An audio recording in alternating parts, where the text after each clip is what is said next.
তো hello everyone, কিতা অবস্থা আসুন নিবালা জানি ফুয়া আমি খালা বাড়ি আমার শান্তিগঞ্জ উপজেলা।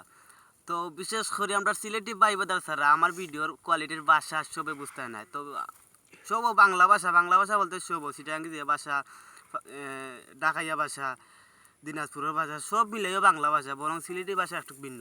তো বিশেষ করে ভাই আমরা আসলে ভাই ধান যে আমরা ক্ষেত কইরা রোপণ কইরা যে আলি যেটা কই আমরা আলি ধানের যে গাছ সারা ওটা আলি কয় আলি রোপণ করার পরে যে আমি হাওড়ে আইছিলাম, রোপণ কইরা গেছি, এরপরে আর আই নাই।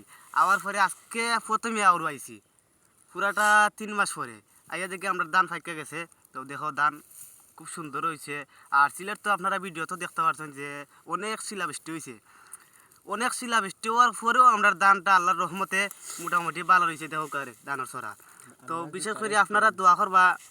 আমরা দেখা ওই মানুষ আসলে সুনামগঞ্জের মানুষের শেষ সম্বলের লেগে ধান। আমরা কারণ অন্য অন্য থানার মানুষ বা অন্য জেলার মানুষ তারা 2 থেকে 3 বার ফসল ফলায়।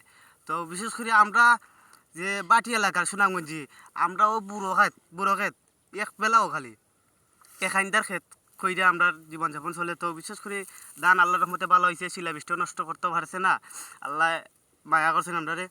তো বিশেষ করে আমার ভিডিওটা আপনাদের সামনে ভালো লাগলে একটা শেয়ার দিবাই, বা ভিডিও কোয়ালিটি ভালো লাগে সাবস্ক্রাইব দিবাই, আমরা পাশে থাকবাই।